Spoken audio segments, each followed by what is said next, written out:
Salut à tous, j'espère que vous allez bien. Ce soir, petite vidéo spéciale les amis. Et oui, il y a eu la finale de Ligue des Champions du Barça Fémini.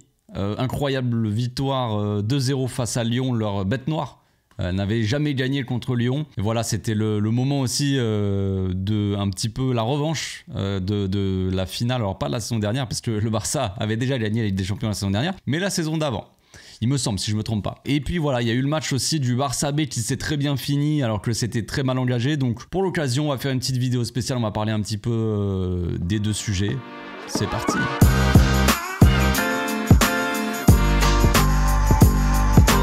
Au passage, n'hésite pas à nous rejoindre si c'est pas encore fait et à partager la chaîne autour de toi, ça fera plaisir à tonton. Elles l'ont fait donc, elles sont championnes d'Europe encore une fois. C'est un sacre qui vient récompenser, on va dire, ce qui se fait de mieux dans le football féminin. Alors je sais que parmi vous, il y en a certains qui regardent un petit peu le football féminin, il y en a d'autres pour qui ça n'a peut-être aucun intérêt, tout ça. Moi je trouve ça quand même sympathique. Alors évidemment, je regarde pas, je suis pas un grand fan de football féminin, je vais pas vous faire le gars non plus. Mais le Barça, je suis de temps en temps comme ça, quand même. Le Barça féminin, c'est quand même un football assez plaisant à regarder. Évidemment, je suis pas là pour faire la promotion du football féminin, les amis. Mais il y a le football féminin et il y a le football du Barça féminin. Et c'est quand même autre chose. Quand on voit quand même Aitana Bonmati, c'est incroyable, c'est incroyable. Elle qui a eu le ballon d'or, évidemment, elle a mis le premier but. Et le match a été donc conclu par le but d'Alexia qui est rentrée. Au bout de 2 minutes, elle a marqué son but. Les deux derniers ballons d'or qui marquent dans cette finale, c'est aussi peut-être un symbole, tu vois. Alexia qui a été aussi prolongée par le Barça il y a pas si longtemps, là, c'est sorti, ça a été officiel, jusqu'en 2026. Enfin bref, c'était un match pas évident, parce que comme je l'ai dit, il y avait l'aspect psychologique aussi. Les filles qui avaient jamais gagné contre cette équipe de Lyon, l'équipe de Lyon c'est quand même une sacrée équipe sur les dernières années, les dernières saisons. Alors je connais pas le palmarès de Lyon, mais on connaît tous un petit peu les Françaises où il y avait quand même des bonnes joueuses. Wendy Renard en défense, machin. Moi je connais surtout les joueuses de foot parce que je les pack à fut depuis qu'ils ont mélangé un peu les deux. Le nombre de fois où j'ai packé la gardienne, la Handler, la chilienne je crois, gardienne de Lyon, et puis Diani aussi, voilà, Diani très fort, hein, très forte du coup dans son couloir. Donc vraiment c'était pas un match facile psychologiquement, comme je l'ai dit. Voilà, le Lyon avait peut-être l'avantage. La finale s'est jouée à Bilbao, donc au final il y avait la plupart des supporters étaient du Barça. Il y avait pas beaucoup de supporters de Lyon, donc vraiment une grosse ambiance Barça, une grosse ça chantait, ça. Donc ça c'est toujours aussi un avantage, on va dire, pour les joueuses du coup. Mais un match maîtrisé franchement de A à Z presque, j'ai envie de dire, même si effectivement à la fin Lyon ils ont poussé et ça a failli, ça reste dangereux parce que en fait c'est surtout sur les centres, les corners, les coups de pied arrêtés, tout ça, on sentait quand même Lyon qui avait un avantage par rapport au Barça. La gardienne aussi du Barça qui était pas sereine, hein, franchement. Alors je vais pas la comparer à Ter Stegen, mais dans les sorties, voilà, c'était un peu délicat. Les dégagements au pied, elle nous a fait une dinguerie à un moment. Elle avait envie d'entretenir un petit peu le suspense aussi du match, mais au final ça s'est quand même bien fini. Vraiment une grande maîtrise, sortie de balle, construction, il y a tout quoi. Aitana qui est là comme, enfin c'est vraiment un mélange de Xavi et d'Iniesta. Aitana elle est incroyable à voir jouer. En vrai moi, comme je vous l'ai dit, j'étais pas forcément, je suis pas un grand fan de football féminin. Je veux dire, des fois on voit des dingueries, des gardiennes qui plongent pas forcément, des trucs brouillons en attaque, des buts un peu improbables. On peut voir aussi au football masculin, vous allez me dire, mais un peu moins souvent quand même, hein. Voilà, donc c'est pas le même football féminin, mais on peut pas nier que Aitana elle est incroyable, et techniquement parlant, elle est au-dessus de beaucoup de joueurs de foot masculin, je le pense, hein. Voilà, je suis pas en train de lancer un débat ou quoi, je m'en fous, hein, mais techniquement quand même c'est très très fort. Mais voilà, c'est juste le kiff quoi, le kiff d'avoir une équipe qui encore une fois fait le triplé. Elles ont gagné quand même 3 Ligues des Champions en 4 ans, 4 finales en 4 ans. C'est une domination totale sur le football. Concrètement, il y a eu le Barça de Pep, il y a eu ces années-là où on a vu quand même un Barça supérieur dans le jeu à beaucoup d'équipes, même si on n'a pas tout raflé à chaque fois, parce qu'il y a quand même beaucoup plus de concurrence dans le football masculin, c'est pas pareil. Mais le football féminin, voilà, le Barça, ça lui appartient, quoi. Le football leur appartient. Donc c'est très fort. C'est très fort. Elles écrivent l'histoire devant nos yeux. Je sais pas si ça va s'arrêter. C'était le dernier match de Jonathan Giraldez, là, le coach de l'équipe du Barça. Donc, est-ce que ça va continuer? Je pense qu'il a posé quand même une sacrée base pour le coach qui va arriver pour la suite. Il y a quand même une équipe très jeune, le Barça féminin. Il y a beaucoup de jeunes joueuses de la Masia. J'y arrive pas, hein, joueuses. Bref, beaucoup de jeunes qui viennent de la Masia. Beaucoup de talents, des très jeunes Claudia Pina, Vici, machin, même Salma qui est assez jeune.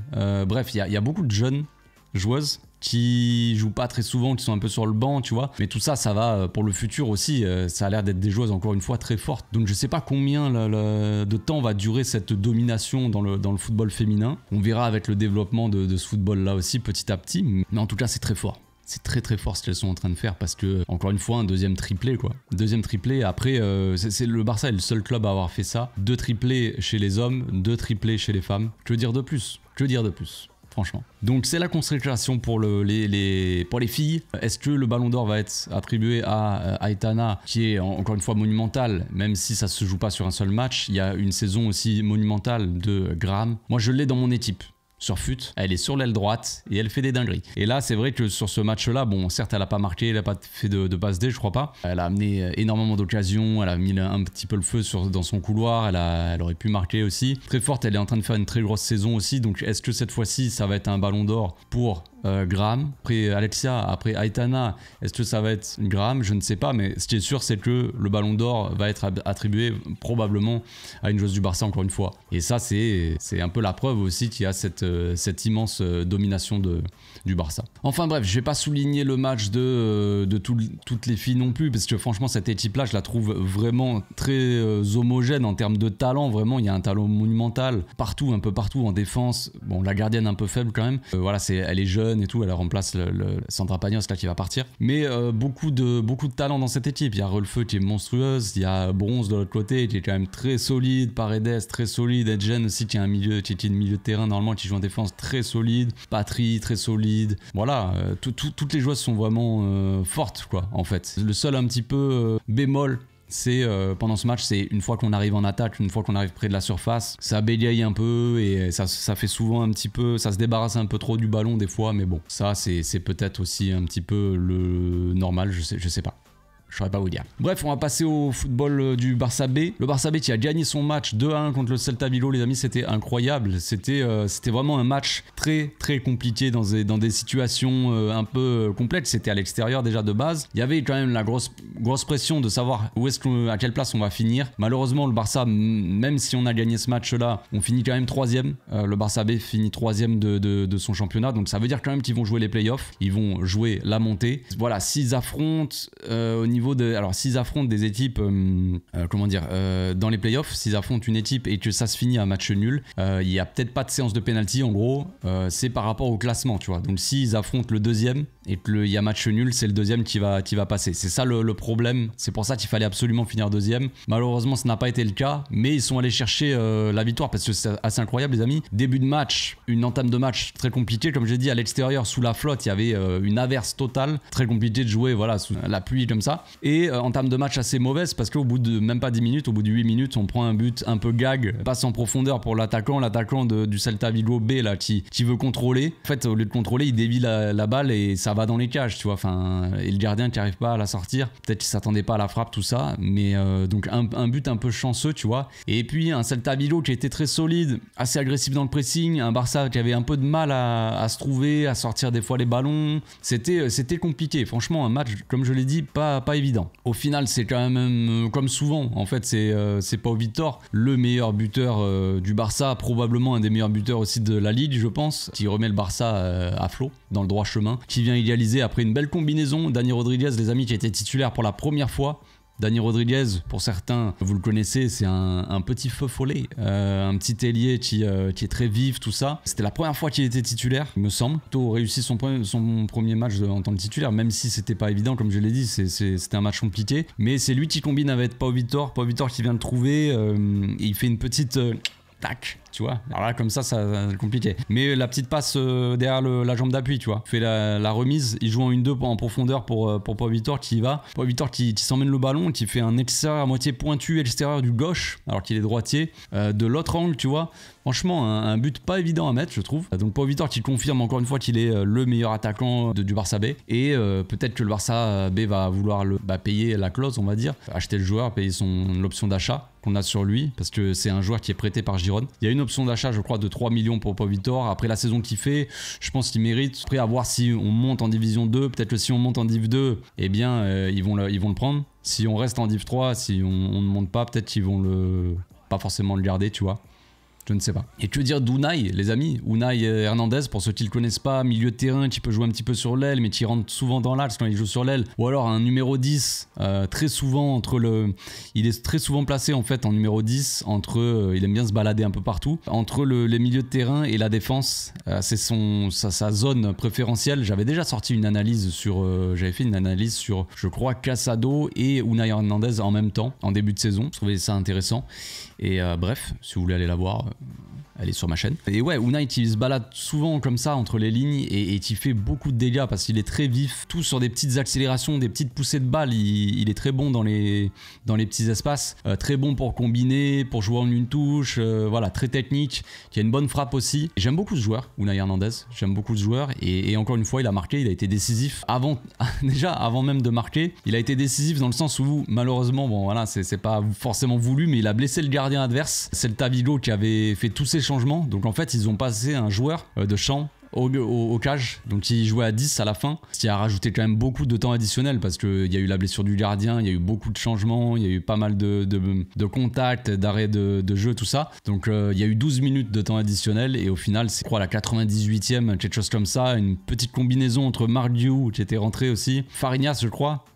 Brian Fariñas qui est pas mauvais aussi, qui était rentré, mais bon c'est pas le moment de parler des joueurs comme ça, mais Brian Fariñas intéressant aussi à suivre. Donc petite combinaison entre les deux, et Fariñas qui remet en point d'appui, tu vois, pour Unai dans l'axe, Unai qui allume, et vu que le gardien, il y a eu la petite frappe, le petit rebond avant la ligne, tu vois, et vu que le gardien n'est pas un gardien, évidemment ça faisait but, c'était évident. En vrai, c'était évident, c'est pas un gardien de but, il fallait faire une belle frappe assez puissante et bien placée. Et en vrai, il savait qu'il allait pas l'arrêter. À moins qu'il sorte un match monumental et qu'il sorte tous les ballons, le gars. Mais tu sais, généralement, le gars n'est pas un gardien, il va avoir du mal, quoi. Donc vraiment une petite remontada, on va dire ça comme ça, allez, on va être sympa, mais un beau match, vraiment pas évident parce que je les voyais pas gagner. Quand il y avait un 0, on a longtemps galéré sous la pluie, le Celta Vigo qui jouait bien, qui était assez agressif, qui nous empêchait de produire notre football, qui nous pressait bien aussi, on avait du mal des fois à sortir les ballons avec un jeu court, mais on a fini par gagner.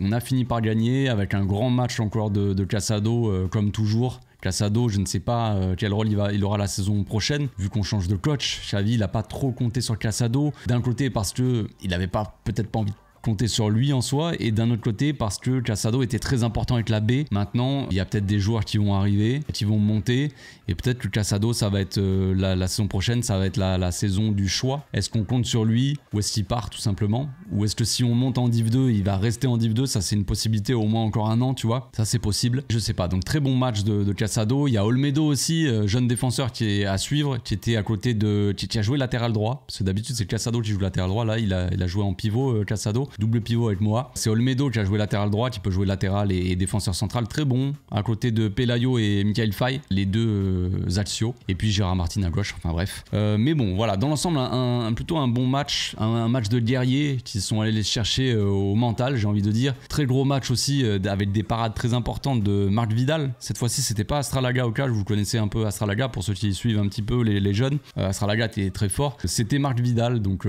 joueur qui est prêté alors par Andorre, je crois, qui était titulaire, et il a sorti quand même des très grosses parades. Il a sauvé le match aussi par moment. Donc ça fait toujours plaisir, un gardien qui te sauve des grosses actions comme ça, qui te sort les parades importantes au bon moment, et puis ça te permet d'aller gagner le match, de redonner la confiance aussi à ton équipe. C'est beau. Donc on a une belle journée de football, belle journée de victoire. Il n'y a plus que le Barça masculin pour finir en beauté le week-end. Voilà, victoire des féminines en Ligue des Champions. C'est un peu plus historique que le Barça B, certes. Le Barça B, il va quand même gagner. Bon, troisième, c'est toujours bien. On va jouer les playoffs. Je ferai probablement des débriefs des playoffs, les amis. Il y aura des matchs aller-retour. On fera probablement des débriefs de ça. Et puis voilà, on se retrouve demain pour le Barça masculin, cette fois-ci. En espérant qu'ils finissent un petit peu la saison en beauté eux aussi. Bonne soirée à tous et à demain. Ciao.